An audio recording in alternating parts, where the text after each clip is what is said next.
Bonjour, je suis le commandant Laurent Pinat, leader de la Patrouille de France 2022. J'appartiens à la Patrouille de France, qu'on appelle aussi la Grande Dame, qui va bientôt sur ses 70 ans d'existence. C'est une unité historique, un véritable symbole national pour la France et pour tous les Français.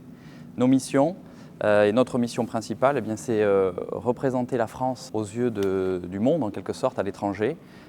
Plus précisément ensuite, c'est représenter les armées, plus largement en France, et encore un peu plus précisément, l'ensemble des aviatrices et des aviateurs qui sont engagés en métropole, en permanence, comme à l'étranger, en opération extérieure, et le but étant que la Patrouille de France permette au grand public de découvrir les valeurs, les compétences de tous les aviateurs chaque fois que l'on le rencontre. Je suis le sergent-chef Loïc Libre, mécanicien d'Atos 1, donc le leader de la Patrouille de France pour cette année 2022. Ma spécialité de base, c'est mécanicien avionique. Donc j'interviens sur tous les équipements électriques de l'avion, que ce soit radio, radionavigation, les équipements de bord et tout le câblage de l'avion. Il y a cette petite particularité qu'il y a deux équipes en fait au sein de la patrouille. Donc il y a l'équipe de piste. Donc l'équipe de piste, il y a des mécaniciens avioniques, armement et vecteur moteur. On fait vraiment toute la saison des meetings en déplacement. On a chacun un pilote attitré. Et ensuite, il y a l'équipe de dépannage. Donc l'équipe de dépannage, c'est eux qui vont intervenir sur les avions lorsque nous rentrons sur notre base à Salon de Provence en fait. Ils vont gérer les grosses maintenances des avions. Ils vont les remettre plein potentiel pour repartir par la suite en meeting. Chacun se passe le relais, on va dire. Et chaque année, en fait, nous tournons. Donc les mécaniciens qui sont au sein de l'équipe de dépannage vont monter en piste. Et ceux qui sont en piste, comme pour ma part, l'année prochaine, je serai au dépannage, donc je ferai moins de déplacements. Je n'aurai plus de pilote ni d'avion attitré, mais ça reviendra par la suite. C'est un roulement qu'on effectue chaque année. Alors la particularité de la Patrouille de France, c'est que c'est le mécanicien qui choisit son pilote, en fait. Donc en fait, ce qu'on aime bien dire, c'est que l'avion nous appartient et qu'on le prête de temps en temps au pilote pour qu'il puisse effectuer sa démonstration. Donc on va choisir par affinité tout simplement. On ne va pas choisir par exemple parce que lui il est à tel poste dans la patrouille ou autre.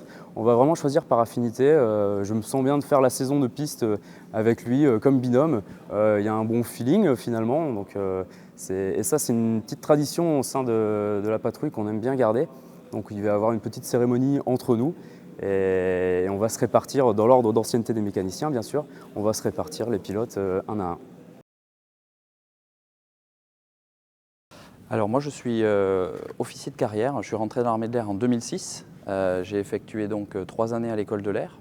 À cette époque c'était 3 années pour devenir ingénieur en aéronautique.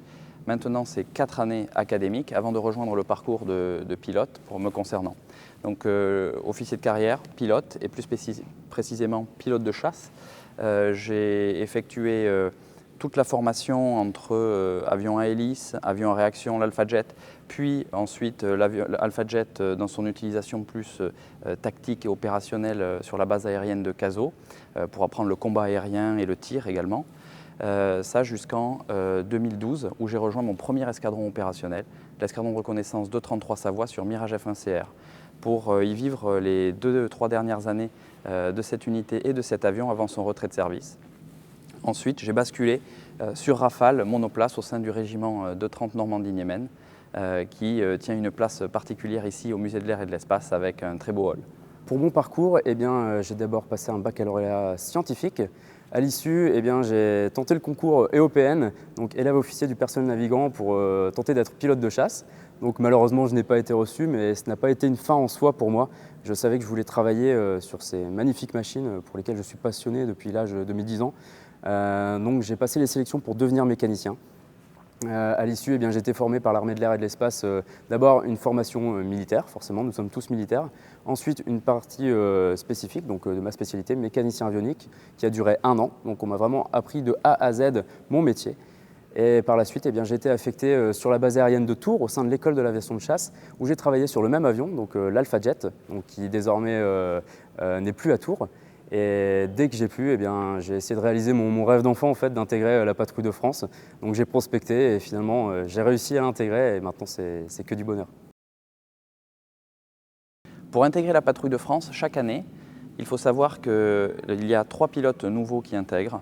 La patrouille est renouvelée par tiers tous les ans. Donc 3 nouveaux entrants, 3 partants.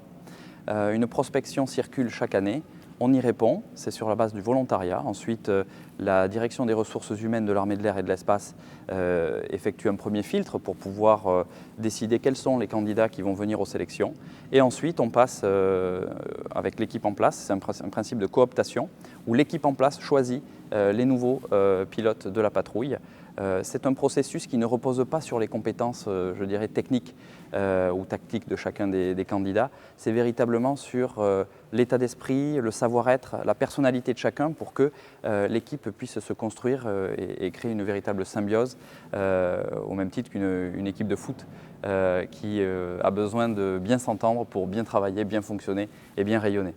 Pour intégrer la patrouille de France, il faut déjà être mécanicien dans l'armée de l'air et de l'espace, donc soit de spécialité mécanicien avionique ou vecteur moteur ou armement.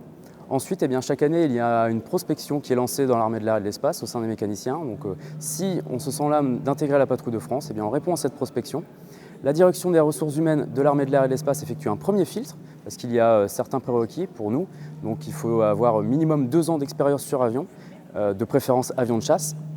Ensuite, si la direction des ressources humaines retient notre nom, on vient passer une semaine en stage, on va dire, au sein des mécaniciens de la patrouille. On passe divers entretiens avec le chef des différentes équipes.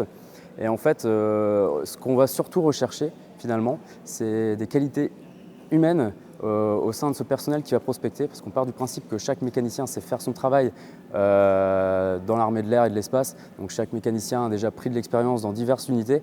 On va vraiment rechercher ces qualités humaines parce qu'on est très souvent ensemble. On passe beaucoup de moments ensemble et il faut qu'il y ait une sorte de synergie de groupe lors de tous nos déplacements ou même lors de notre saison hivernale quand on est à Salon de Provence.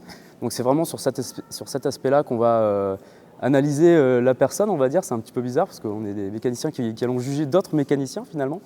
Et donc à l'issue de cette semaine de stage, nous nous réunissons tous et chacun va débattre un petit peu sur la personne pour choisir si oui ou non on va vouloir de lui au sein de notre équipe.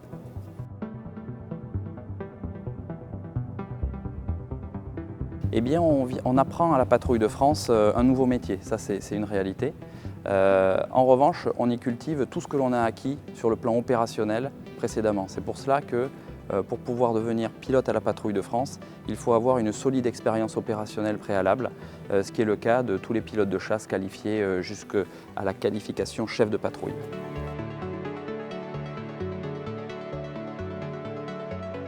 Alors mécanicien en escadron, j'ai envie de dire que le travail en soi est le même, parce que nous intervenons sur les machines. Les machines ont un programme d'entretien bien défini par le constructeur, donc nous respectons tout cela. La petite particularité à la Patrouille de France, vraiment, c'est que finalement on est ambassadeur de notre métier, on est ambassadeur de l'armée de l'air et de l'espace.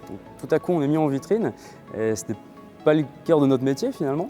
Et c'est vraiment cette particularité qu'on va avoir tout à coup, comme là en fait, de parler de mon métier, de présenter ce que je fais au quotidien et d'aller à la rencontre justement des Français pour échanger avec eux et toujours parler de mon métier.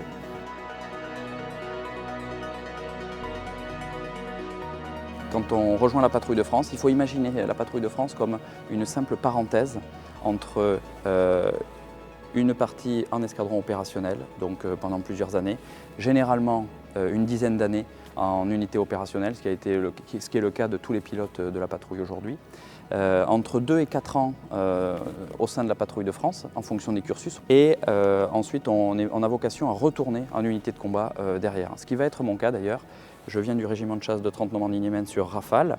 J'ai passé 3 années à la patrouille et dès octobre prochain, je rejoindrai mon ancienne unité, le de 30 Normandie-Niemen sur Rafale. Alors après la Patrouille de France, on est amené à retourner en unité opérationnelle en fait. Donc, la Patrouille de France, pour les mécaniciens, c'est une mutation normale. On est mutable tous les 6 ans, 9 ans ou 12 ans de patrouille en fait, comme une mutation normale dans l'armée de l'air et de l'espace. Et on est vraiment amené à retourner ensuite sur Rafale ou Mirage ou avion de transport. C'est vraiment divers en fait, ou même dans des cellules recrutement finalement. Donc il y a beaucoup de panels de métiers et la Patrouille de France, c'est une petite parenthèse dans notre carrière opérationnelle. Ouais. Alors une journée type pour un mécanicien de piste, ça va être le matin, avant le premier vol de la journée, il y a une visite journalière de l'avion. Donc on va vérifier, on va faire un tour complet de l'avion, on va vérifier chaque point clé, voir que tout fonctionne bien, que tout est bien en place pour qu'il soit prêt pour le vol. Ensuite, le vol va pouvoir avoir lieu. Dès que l'avion se pose, eh bien, on recommence quasiment comme une visite journalière en fait. On fait ce qu'on appelle une visite après-vol. Donc on va vérifier tous les points clés de l'avion, tous les équipements vitaux, je vais dire, de l'avion, pour qu'ils soient de nouveau prêts pour le vol suivant. Donc il va y avoir le plein en carburant effectué, le plein en fumigène, pour qu'il soit prêt de suite à repartir faire une démonstration si besoin. En ce qui concerne les différentes spécialités, je dirais qu'il y a deux parties. Il y en a une première, c'est la partie opérationnelle proprement dite, donc mécanicien, pilote, pour mettre en œuvre nos avions et remplir nos missions. Et de l'autre côté, c'est une partie un peu plus, on dira, qu'on appelle nous techniquement organique, administrative, qui concerne la partie, je dirais, administration de l'homme, soutien et autres. Par exemple, lorsque nous sommes déployés en période estivale, donc pour la partie opérationnelle de notre année, qui va de mai à octobre, on se déploie en ce moment, par exemple, entre 35 et 40 personnels. Sinon, au sein de la patrouille et des équipes de présentation de l'armée de l'air pour la partie patrouille de France, nous sommes à peu près une soixantaine de personnes qui œuvrent quotidiennement pour se préparer à être opérationnels entre mai et octobre face à notre public. Oui, alors la structure, les indicatifs radio de chacune des unités de combat dans l'armée de l'air et de l'espace sont nomenclaturés et référencés. Il est de tradition que le commandant de l'unité, donc le directeur des équipes de présentation de l'armée de l'air, ait un indicatif en 15. Notre indicatif, c'est ATOS, tous pour un pour tous, pour faire référence à l'état d'esprit aussi de l'équipe et de notre fonctionnement.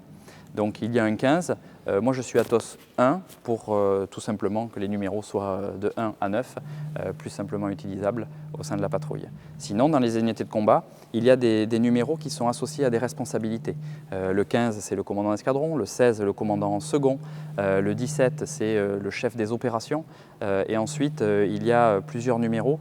Le 19, par exemple, c'est l'officier sécurité des vols, et ensuite plusieurs numéros commandant d'escadrille, et ainsi de suite.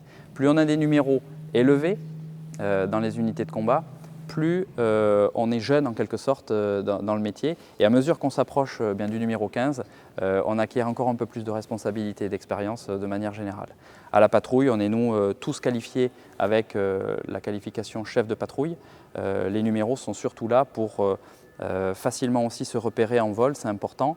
Et sur nos dérives aussi, pour savoir de loin quel est l'appareil que l'on doit rassembler et pour tenir les bonnes formations.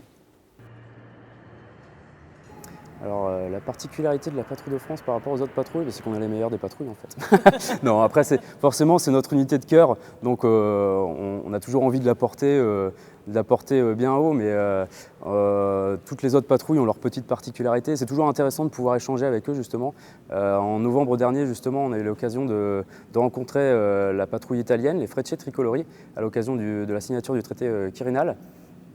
Et on a eu l'occasion justement de croiser nos homologues mécaniciens. En fait, j'ai croisé le mécanicien du leader de la patrouille italienne, et c'est très intéressant de pouvoir échanger avec eux parce que finalement notre métier est le même, mais forcément ils ont d'autres contraintes ou d'autres vécus par rapport à la machine sur laquelle ils travaillent, parce qu'on ne travaille pas sur les mêmes machines. La patrouille de France est la seule à évoluer sur Alpha Jet. Donc c'est toujours intéressant de pouvoir justement échanger et voir comment ça se passe à côté, mais finalement on a quasiment tous le même fonctionnement, du moins partie mécanique. Alors la patrouille de France, c'est une patrouille bien entendu nationale qui a un rayonnement mondial, qui a une histoire aussi longue, de 70 ans d'existence. Elle est différente d'autres patrouilles et d'autres nations, notamment par rapport au nombre d'avions, nombre de pilotes. C'est souvent sur ces éléments-là qu'il y a quelques différences. Par exemple, les patrouilles américaines de l'US Navy ou de l'US Air Force sont sur des avions également, des avions d'armes, F-18 ou F-16 pour les Thunderbirds, alors que la patrouille de France ou la patrouille anglaise, les Red Arrows ou les Frecce Tricolori italiens sont sur des avions d'entraînement, ce qui a été le choix de la patrouille de France depuis maintenant bientôt 40 ans.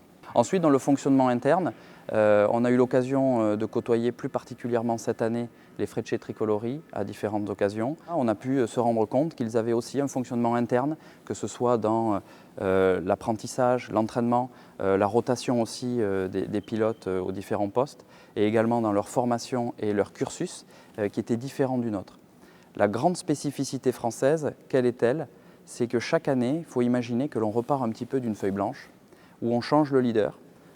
Chaque pilote change de numéro, change de poste dans la patrouille. Ensuite, la démonstration est nouvelle aussi, chaque année, pour pouvoir faire plaisir aussi à notre public, pour leur apporter des nouveautés tous les ans. Et ce qui ne change pas en revanche, c'est l'inconscient collectif, l'image de ce symbole national qu'est la patrouille de France.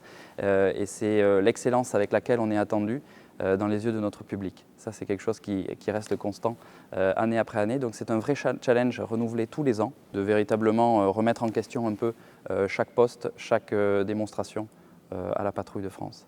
Alors que d'autres nations, comme les Italiens par exemple, ont des cursus plus longs au même poste, c'est-à-dire qu'ils peuvent être amenés à faire 2, 3, 4 ans au même endroit dans la patrouille. Le leader peut être leader pendant plusieurs années et la démonstration est également figée. Pour y apporter des nouveautés, c'est un processus très long de mise en place et qui se fait sur plusieurs années. Donc voilà quelques petites différences pour vous donner des exemples entre la patrouille de France et d'autres patrouilles nationales. Une année à la patrouille de France, c'est scindé en deux. Donc il y a d'abord la saison hivernale avec les entraînements. Donc chaque année, il y a 3 nouveaux pilotes et les pilotes changent de place dans la patrouille. Donc, et la nouvelle équipe de piste montante aussi va faire ses marques.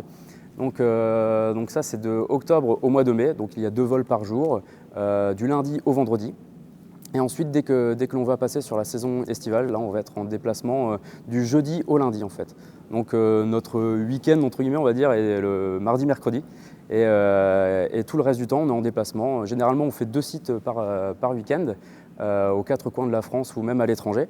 Et à côté de cela, eh bien, là, il faut justement articuler la vie de famille. Moi, personnellement, ma famille n'est pas à côté. Ma famille habite dans le Nord. Mais justement, c'est une fierté pour eux de me suivre et de porter ça avec moi, de vivre ça avec moi. Ils viennent souvent me voir en meeting et c'est toujours un honneur pour eux et une grande fierté pour moi qu'ils me suivent comme ça, un petit peu à droite, à gauche, quoi. Pendant cette période-là estivale, il faut imaginer que l'ensemble du personnel de la patrouille de France est déployé en quelque sorte en opération de manière quasi continue. C'est la spécificité. Néanmoins, pour les familles, c'est quelque chose qui représente effectivement une charge à laquelle il faut s'adapter. Mais ça, c'est le cas pour tous les aviateurs qui sont engagés en continu, que ce soit en métropole ou en opération extérieure, en France, en passant par le Sahel récemment ou jusqu'au Levant. Et ça, c'est le quotidien de tous les aviateurs et de toutes les aviatrices. Donc, en quelque sorte, nos familles, en embrassant aussi la carrière que l'on a, la vivent aussi à ce rythme-là. Donc c'est dans la logique continuité de tout ce que l'on a fait auparavant et de ce que l'on va faire ensuite dans notre carrière de militaire. Nos familles, elles nous suivent au quotidien, non pas dans les avions, non pas dans nos déplacements, mais par la pensée, c'est certain. Et puis on est obligé, vu l'intensité de ce que l'on y vit, il faut s'imaginer aussi que quand on fait une démonstration et qu'on est ensuite au contact du public, je dirais qu'on y laisse aussi une part un peu de soi à chaque fois. Dans chacun des échanges que l'on a avec de jeunes enfants de 3, 4, 5, 6, 7 ans ou même de personnes plus âgées qui viennent avec leurs parents, grands-parents. En somme, on essaye de leur transmettre aussi tout ce que l'on a. Et donc, pour pouvoir faire ça, il faut être bien aidé par sa famille parce que c'est véritablement important. Et je pense que c'est la solidité aussi de la famille qui nous permet de rayonner face à notre public. Donc on compte bien sur elle et on les remercie aussi. Les vacances, il en faut aussi parfois. On a une pause estivale, du coup à mi-saison estivale, qui permet aussi sur le plan opérationnel de reconditionner les avions. Puisque avant des déploiements longs, il faut aussi les repréparer, leur effectuer les entretiens courants. Donc ça permet à tout le monde, à la fois matériel et à la fois humain, d'avoir une phase de régénération qui est véritablement importante pour se ressourcer et puis pour repartir aussi avec un rythme aussi intense que sur la première partie de saison. Donc ça, c'est pour être éduré avec un niveau d'excellence maximal à chaque fois.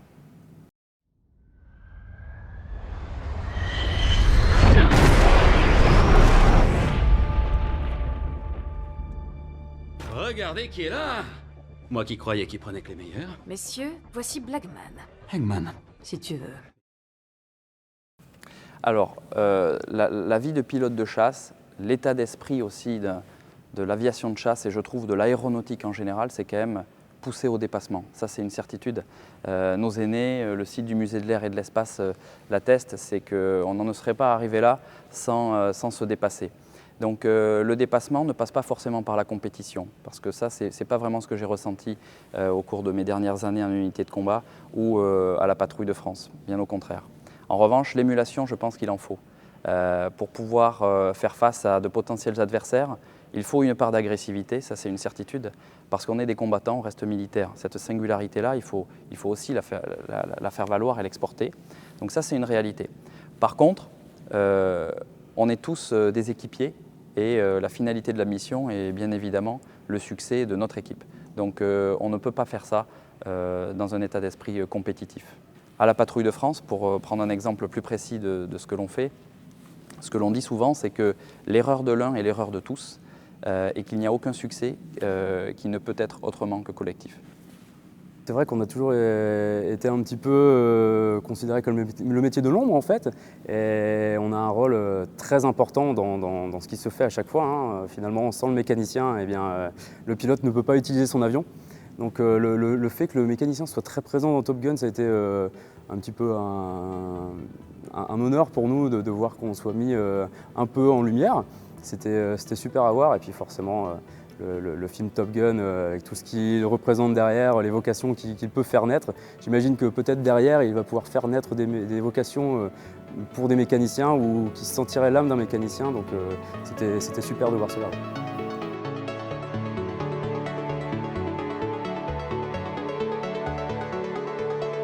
C'est beaucoup de plaisir déjà parce que c'est une opportunité unique de rencontrer des personnes qui ont une forte visibilité et un fort rayonnement médiatique. C'est toujours très intéressant d'avoir ces échanges-là qu'on n'a pas forcément quand on est en unité de combat où le secret prime parfois la confidentialité aussi. Donc ça, c'est déjà une chance, je dirais, dans un premier temps. Ensuite, la pression. C'est sûr que lorsqu'on a une personnalité avec nous, eh bien, ça rajoute un peu une part de pression, mais l'activité à la patrouille de France nous y prépare, on est acculturé à cela et c'est véritablement notre métier. Parce que si nous ne le faisons pas, personne d'autre ne le fera. Donc c'est principalement le cœur de notre métier, c'est d'exporter les valeurs de l'armée de l'air et de l'espace, d'échanger avec des personnalités et de leur montrer aussi ce que font les aviateurs et les aviatrices au quotidien en venant avec nous.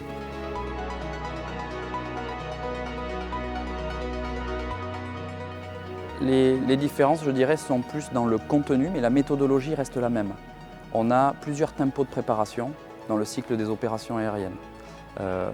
On a une préparation à long terme qui est sous la responsabilité du commandement de la défense aérienne et des opérations aériennes, qui lui prépare le défilé dans son ensemble pour son cadrage parisien, son inscription dans les espaces aériens commerciaux parisiens extrêmement denses, et également l'aviation d'affaires que vous avez ici sur le Bourget, pour que de nombreux appareils puissent, dans un temps court, défiler au-dessus de Paris de manière millimétrée à la seconde.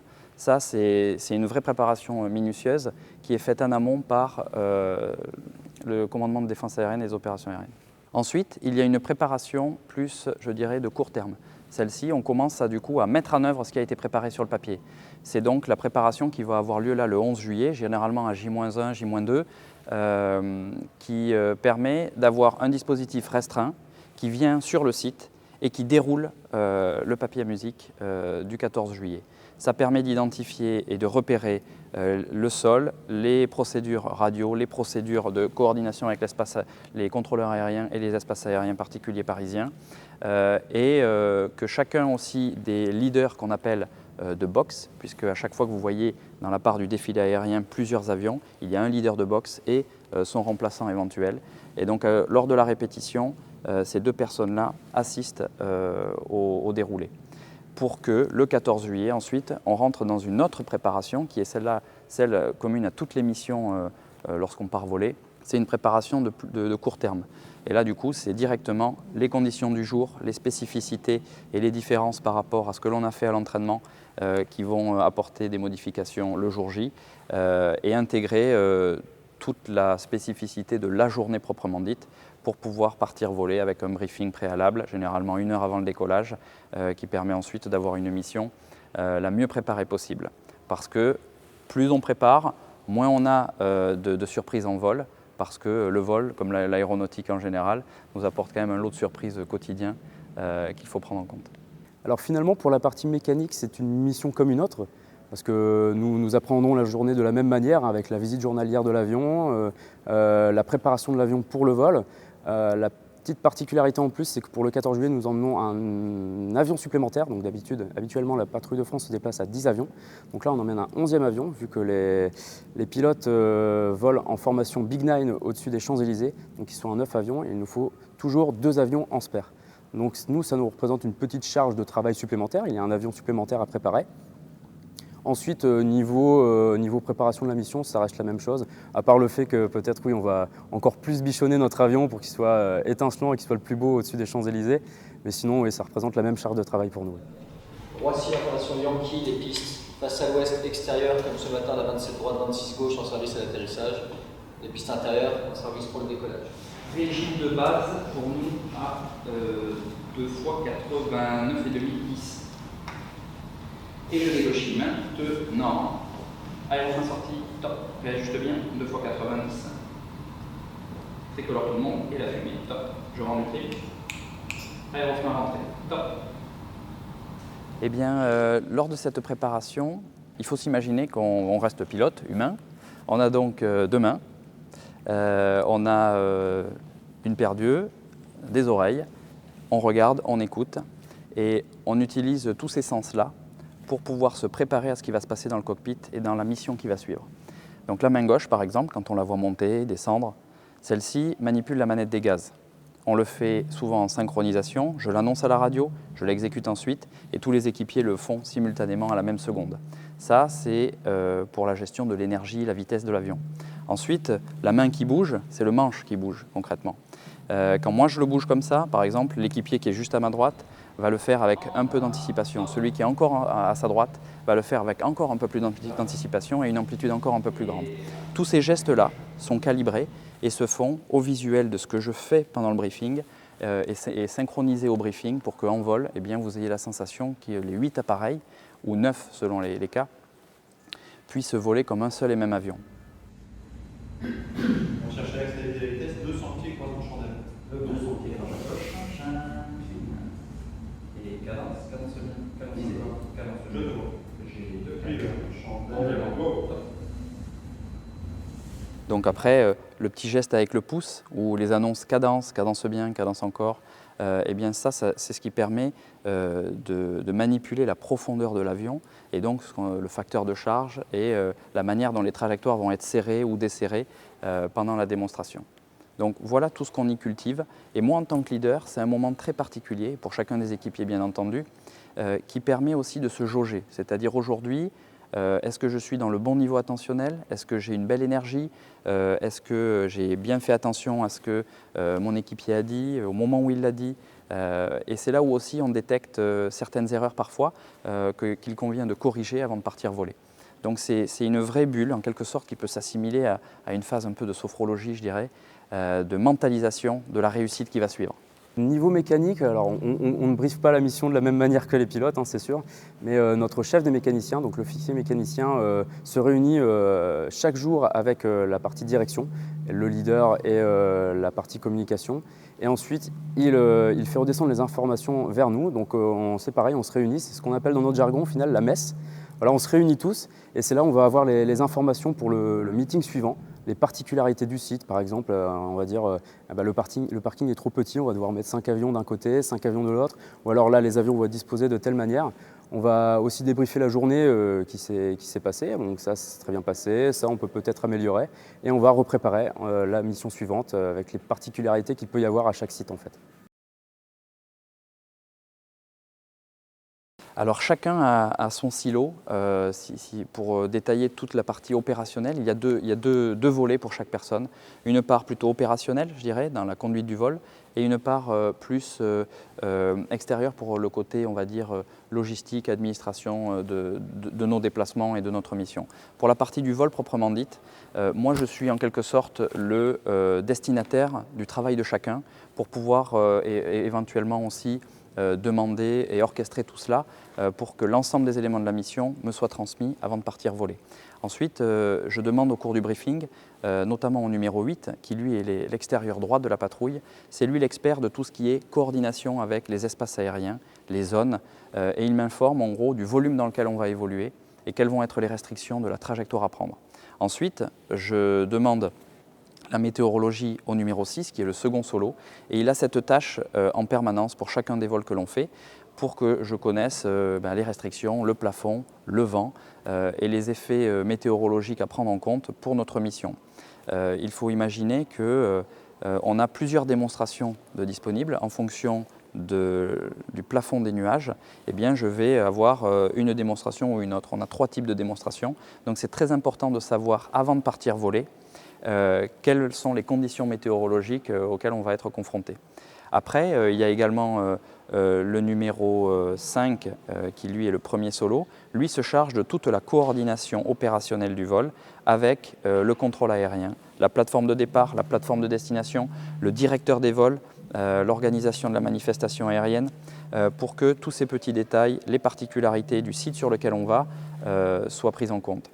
Par exemple, juste hier ou avant-hier, nous étions à Versailles. Versailles se situe à l'ouest de Paris, proche de la base de Villacoublay et sur les arrivées du secteur du Bourget et de Charles de Gaulle. Vous imaginez que faire évoluer la patrouille de France en démonstration sur des boucles à basse altitude, en voltige, à l'ouest de Paris, ce n'est pas sans conséquence. Et donc, pour pouvoir réaliser ces missions-là, il y a une grosse préparation préalable à mettre en œuvre. Et donc, c'est le travail de chacun, tout cumulé, qui permet de réaliser cette mission-là.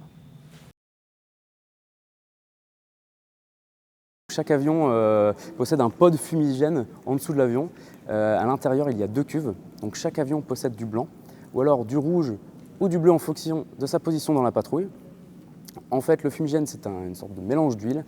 Grâce à une forte pression d'azote, ça va être propulsé via des tuyauteries à l'arrière du moteur gauche. Donc l'huile au contact de la tuyère chaude du moteur, de l'air chaud, eh bien, va se transformer en fumigène. Chaque avion a une couleur allouée. Pour ma part, je suis au milieu, le numéro 4 est au milieu. On considère que le leader appartient à l'aile droite et le numéro 4, qui est juste derrière moi, appartient à l'aile gauche. Aile gauche en rouge, aile droite en bleu. Les avions sont donc chargés dans l'aile gauche avec du blanc et du rouge et à droite du blanc et du bleu.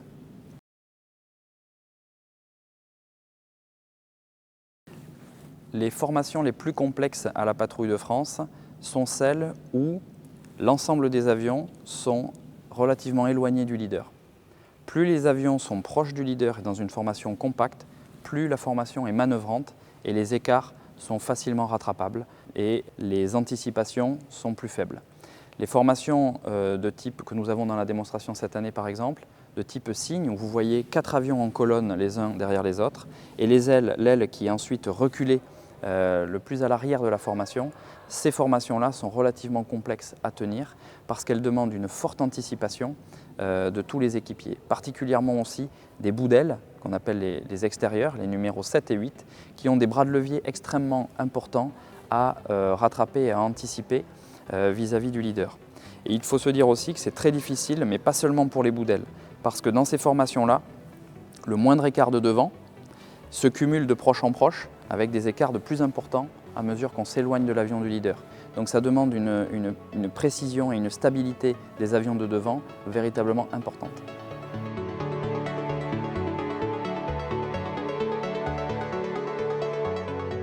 Oui, c'est un avion très facile à maintenir, c'est un avion extrêmement fiable et sur lequel c'est un plaisir de travailler finalement parce que c'est un avion qui reste un peu d'ancienne génération.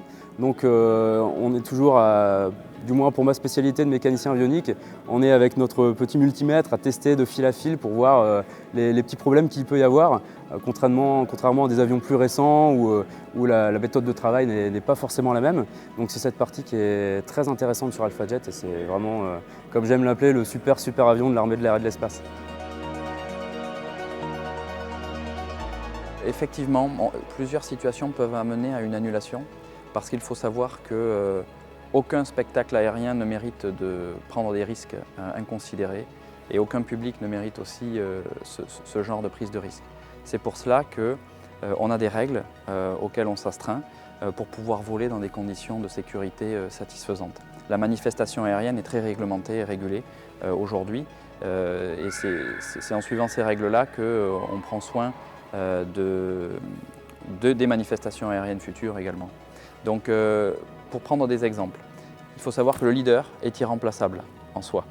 Je ne dis pas ça par rapport aux compétences ou autres, c'est juste parce que dans la manière dont la patrouille est architecturée, les équipiers sont tellement habitués à la voix du leader, à sa manière de piloter, sa manière de manœuvrer son avion, qu'il est très difficile de s'adapter aux gestes d'un autre pilote qui en plus ne s'est pas entraîné spécifiquement au rôle de leader, qui demande un pilotage relativement particulier et radicalement différent de tous les équipiers. C'est pour cela que le leader est irremplaçable. Donc par exemple, le leader qui ne pourrait pas voler pour différentes raisons, ça ne permet pas à la patrouille de démarrer une mission. En revanche, dans des cas par exemple de défilé ou autre, si moi je venais avoir une panne, nous avons des procédures qui permettent de néanmoins tenir notre engagement et tenir le défilé. Et dans ce cas-là, c'est le numéro 4, le commandant en second de la patrouille, le futur leader de l'année d'après, qui prend ce rôle et qui ramène la patrouille à bon port ensuite. Sinon, d'autres cas, les pannes d'un avion au sein de la patrouille, celles-ci ne permettent parfois pas donc, de poursuivre la démonstration. Parce que si vous mettez un trou dans une des formations, les pilotes qui sont les plus à l'extérieur de la patrouille eh bien, ne peuvent pas tenir leur repère et on ne peut pas voler en sécurité. Il faut imaginer que la patrouille de France est une sorte de structure organique à 8 qui est indissociable. Donc dès lors qu'il en manque un, eh bien, on ne peut pas tenir notre show puisque tout repose, comme vous l'avez dit, même de la préparation jusqu'à l'exécution, sur la présence de tous les équipiers pour que le show soit complet. Pour nous, oui, en fait, si un avion il va avoir une grosse maintenance sur cet avion et qui a un équipement qui va devoir être changé plus tôt que les autres, l'avion va peut-être être retardé et ne pas être remis en ligne au plus vite. Donc ça peut arriver qu'on n'ait que 9 avions en ligne, on va dire, mais c'est surtout en saison hivernale finalement. C'est là où on va se permettre de faire les gros entretiens et vraiment de vérifier totalement l'avion. En saison des meetings, en saison estivale, je veux dire, on va vraiment faire en sorte que les 10 avions soient toujours prêts. Donc on n'a pas vraiment de no-go à ce niveau-là. Le plus beau vol, je pense que je ne vais pas réussir à vous le dire parce que jour après jour à la patrouille de France et dans la vie d'un pilote en général, on a un peu ce livre, ce catalogue qui permet d'écrire de nouvelles pages chaque jour quand on fait des missions extraordinaires. À la patrouille de France, ce que je peux vous assurer, c'est qu'on écrit des pages quasiment tous les jours parce que les vols sont extraordinaires. Donc l'exemple d'hier encore, la démonstration officielle sur le site de Versailles, est un exemple parmi tant d'autres où on est subjugué par ce que l'on y voit, ce que l'on y vit. Et ça, c'est grâce à la patrouille de France et à ce qu'elle procure, à la fois dans les cockpits comme dans notre public. Nous avons rencontré le public extrêmement enjoué et ça, c'est des moments inoubliables. Après, peut-être que le plus beau vol est encore celui de demain ou d'après-demain. Donc j'aurai plaisir à vous répondre un peu plus tard. Alors mon plus beau déplacement, mon plus beau vol, oui, c'était mon premier vol à 8 avions au sein de la patrouille. Personnellement, c'était un rêve d'enfant de pouvoir intégrer cette unité. Donc j'ai vraiment gardé un super souvenir de ce vol. J'avais presque les larmes aux yeux, tellement j'étais ému. Après mon plus beau déplacement, je me souviens de notre premier déplacement pour le Dubai Air Show, donc le salon de Dubaï. D'amener 10 avions aussi loin, ça représente une expérience extraordinaire et d'être en place arrière et d'effectuer ces vols en haute altitude, de voir plein de pays différents, de voir plein de paysages différents. C'était vraiment très enrichissant. Et en plus, je me souviens, alors pour la petite anecdote, c'est que lorsque nous sommes posés sur la base aérienne projetée au Levant, eh bien, on a eu une panne câblage, donc une panne qui est tout de même assez rare pour cet avion. Et de devoir dépanner une panne assez spécifique aussi loin de chez nous, sans forcément tout le matériel dont on a besoin, ça a été un petit peu un challenge pour nous. Et finalement, l'avion a pu continuer le déplacement et c'est un super souvenir que j'aime bien raconter. Ouais. J'ai une petite anecdote à vous raconter. C'est parfois, en entraînement hivernal, il faut s'imaginer que l'on crée chaque année une nouvelle démonstration. Et donc, on fait des essais, des tests. Parfois, il y a des erreurs en entraînement en hiver, et c'est bien normal, puisque c'est grâce à ces erreurs-là que l'on progresse, que l'on apprend, et que on peut vous présenter après un show le plus millimétré possible.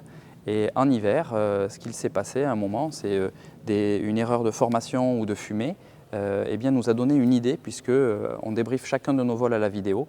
Et on a vu une scène, une présence et une formation d'avion qui nous a donné l'idée en fait, de créer quelque chose de nouveau.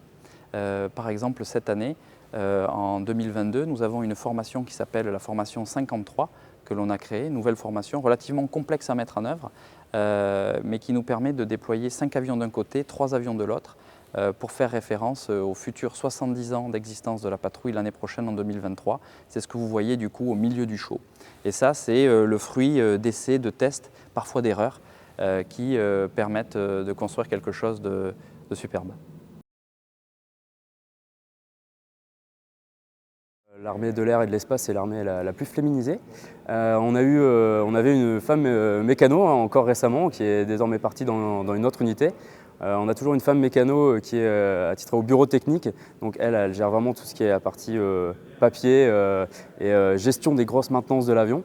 Donc après, eh bien, il ne faut pas qu'elles hésitent à prospecter pour la patrouille de France. Il y a beaucoup de femmes mécanos au sein de l'armée de l'air et de l'espace. Donc il ne faut vraiment pas hésiter à venir chez nous, prospecter, faire cette semaine de stage et voir si ça peut leur convenir. On est justement prêts à les accueillir. Et chacune des spécialités, toutes les spécialités sont ouvertes aux femmes et je les invite particulièrement à rejoindre la Patrouille de France. Pourquoi? Parce que dans les échanges qu'on a aussi avec le public et les jeunes filles, c'est très important selon moi d'avoir la possibilité de s'identifier à quelqu'un, et donc ça passe par eh bien, une femme pilote déjà présente dans les unités qui permettent de montrer à ces futurs pilotes-là que ces postes sont accessibles complètement. Donc une femme leader, comme ça a été le cas à la Patrouille de France, est le parfait exemple de ce qui se passe dans l'armée de l'air et de l'espace. C'est que chacune des spécialités est ouverte aux femmes. Elles sont les bienvenues et moi je les invite d'ailleurs à se présenter. Il y a un certain nombre de femmes pilotes de chasse, navigatrices aussi, qui ont la possibilité de présenter la Patrouille de France.